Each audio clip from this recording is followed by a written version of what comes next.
Why me? Why does this always happen to me? These are the first words people often whisper when life throws a storm their way. And maybe you've said them too. It's human, it's natural, but it's also dangerous. Because when you repeat those words, you give problems more power than they deserve.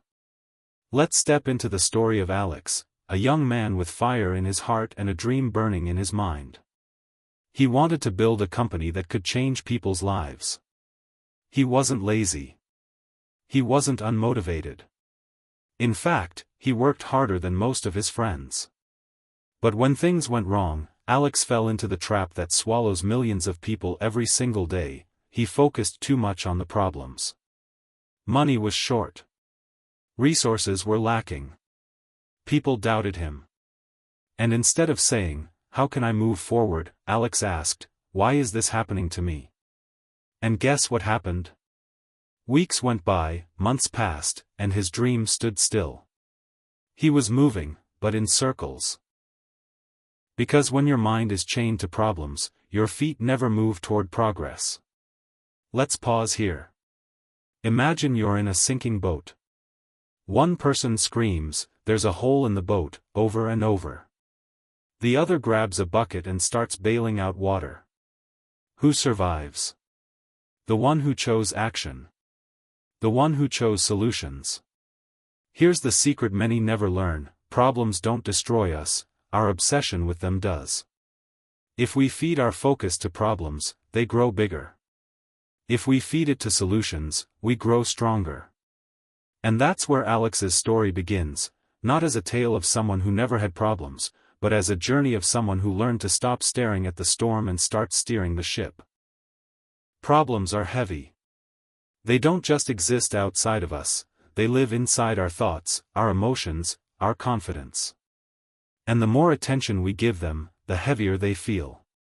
For Alex, the first problem was simple: lack of money. But because he obsessed over it, that single problem began multiplying. Suddenly everything felt impossible. He told himself, "I can't hire anyone without money. I can't market my idea without money. I can't even start without money." Do you see what happened? One problem gave birth to 10 more. Not in reality, but in his mind. That's the dangerous power of focusing only on what's wrong. Think about a student who fails one exam. Instead of saying, "What can I do better next time?" they say, "I'm just not smart." Now the problem isn't one failed exam, it's their entire identity. Or a worker who loses a job. Instead of saying, "Where else can I apply my skills?" they say, "I'll never succeed." Suddenly the problem is not unemployment, it's hopelessness. This is what psychologists call the negative bias. Our brains are wired to pay more attention to problems than to opportunities. Thousands of years ago, this helped us survive because noticing danger meant staying alive. But today, in modern life, that wiring holds us back. Alex lived in that bias until one powerful moment. A mentor told him, "Alex, problems don't disappear when you stare at them. They disappear when you act on solutions." That single sentence hit him like lightning. For the first time, he realized his biggest obstacle wasn't lack of money, it was lack of focus on solutions. So Alex tried something different.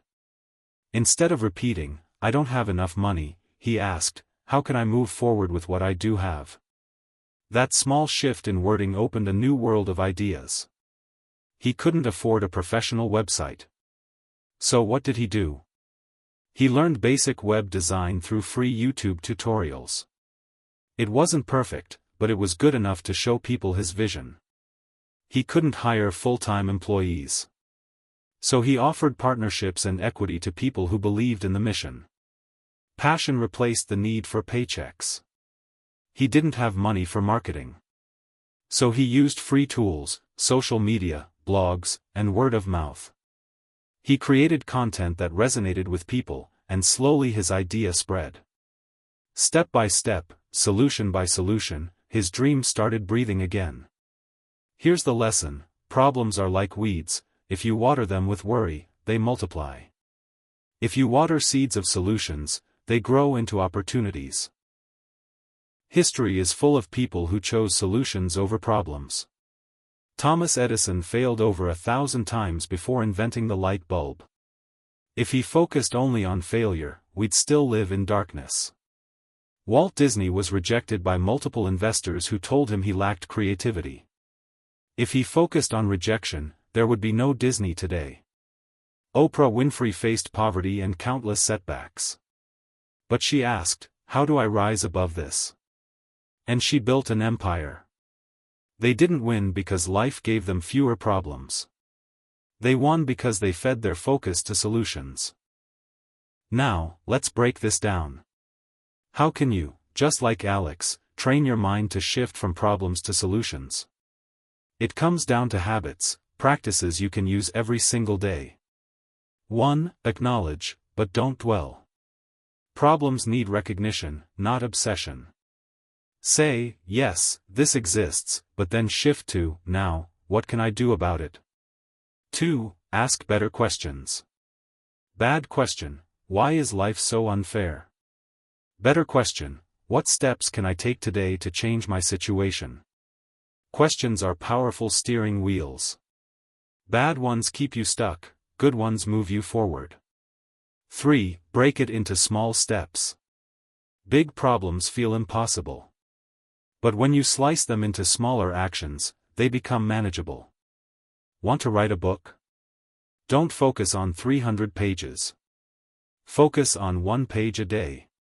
4. Treat problems as teachers. Every challenge carries a lesson. Instead of asking, "Why me?" ask, "What is this teaching me?" Growth is hidden inside difficulties. 5. Surround yourself with solution-focused people. The people around you either multiply problems or multiply solutions. Negative company drowns you, positive company lifts you. Alex's mentor was that positive voice he needed. When Alex started practicing these steps, everything changed.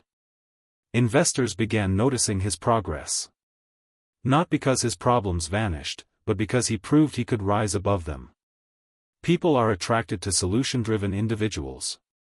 Why? Because they radiate possibility. And that's the kind of person you can become too, someone who doesn't deny problems, but refuses to be defeated by them. Years later, Alex looked back at that early chapter of his life. He realized that even though he had built a successful company, problems never stopped showing up. In fact, they grew bigger. With growth came new challenges: competition, taxes, expansion, staff issues. But this time, he smiled at every challenge. Why? Because he had learned the truth. Problems never end. But neither do solutions.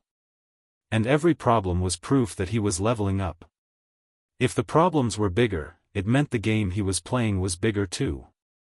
Alex once said in an interview, "I used to think problems meant failure. Now I see them as invitations. Every problem says, you're ready for the next level." And that's the mindset shift I want you to take away. Don't wait for a life without problems. That life doesn't exist. Instead, build the courage to face problems with solutions. Remember this golden truth. The problem is not the problem. The real problem is giving it all your attention. The solution is not always easy, but it is always there. So the next time life throws something heavy at you, don't say, "Why me?" Say, "Try me. Let's find the solution." That's how Alex built his dream. That's how every successful person you admire built theirs. And that's how you can build yours too. Because in the end, your future doesn't depend on the size of your problems, it depends on the size of your solutions.